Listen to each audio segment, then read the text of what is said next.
Assalamualaikum warahmatullahi wabarakatuh. Perkenalkan, nama saya Suzan Kurniawan, saya dari MPI 2. Saya akan menjelaskan terminologi hadis. Apa sih terminologi hadis itu? Apa sih hadis itu?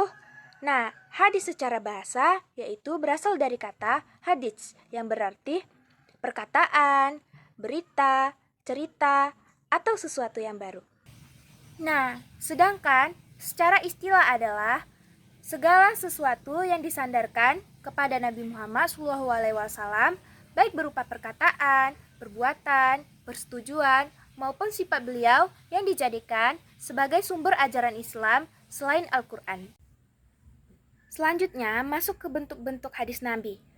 Yang pertama yaitu hadis qudsi. Hadis qudsi adalah ucapan Nabi Muhammad SAW berasal dari wahyu Allah, namun bukan bagian dalam Al-Quran. Yang kedua yaitu hadis mursal. Hadis mursal adalah hadis yang disampaikan oleh seorang tabi'in atau generasi setelah sahabat tanpa menyebut sahabat yang meriwayatkan hadis tersebut.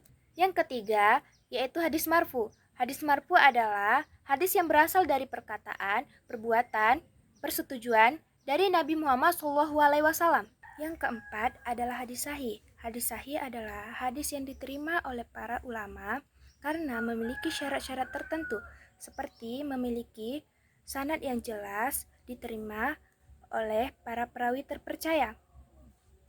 Masuk ke pengertian sunnah. Sunnah secara bahasa berarti jalan, cara, metode, atau kebiasaan yang baik atau buruk. Sedangkan sunnah secara istilah adalah merujuk pada segala sesuatu yang disandarkan kepada Nabi Muhammad SAW, baik berupa perkataan, perbuatan, ketetapan, sifat, fisik, maupun akhlak menjadi pedoman bagi umat Islam.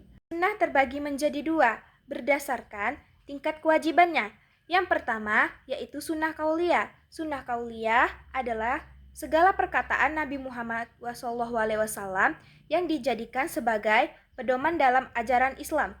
Yang kedua yaitu sunnah fi'iliyah. Sunnah fi'iliyah adalah perbuatan atau tindakan Nabi Muhammad SAW yang dijadikan pedoman dalam menjalankan ajaran Islam.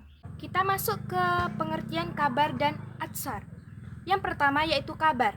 Kabar adalah segala bentuk berita atau informasi yang disampaikan baik berasal dari Nabi Muhammad SAW, sahabat maupun selainnya.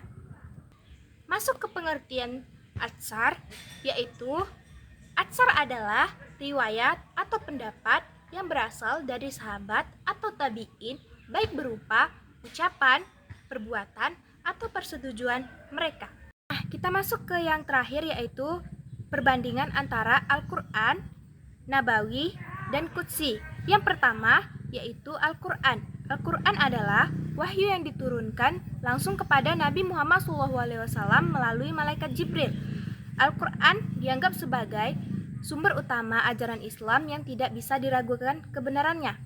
Yang kedua adalah hadis Nabawi. Hadis Nabawi adalah perkataan, perbuatan, ketetapan Nabi Muhammad SAW yang menjadi petunjuk bagi umat Islam baik dalam hal ibadah maupun aspek kehidupan lainnya.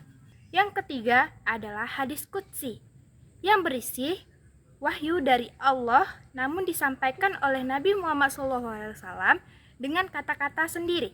Kesimpulannya adalah terminologi hadis mencakup istilah-istilah penting dalam hadis, sunnah, dan atsar. Hadis adalah segala yang berasal dari Nabi Muhammad SAW, sedangkan sunnah menekankan pada teladan beliau. Kabar bisa berasal dari Nabi atau selainnya, dan atsar biasanya merujuk pada sahabat. Selain itu, juga dijelaskan perbedaan antara Al-Quran, hadis Nabawi, hadis qudsi sebagai sumber hukum Islam. Sekian penjelasan dari saya tentang terminologi hadis. Wassalamualaikum warahmatullahi wabarakatuh.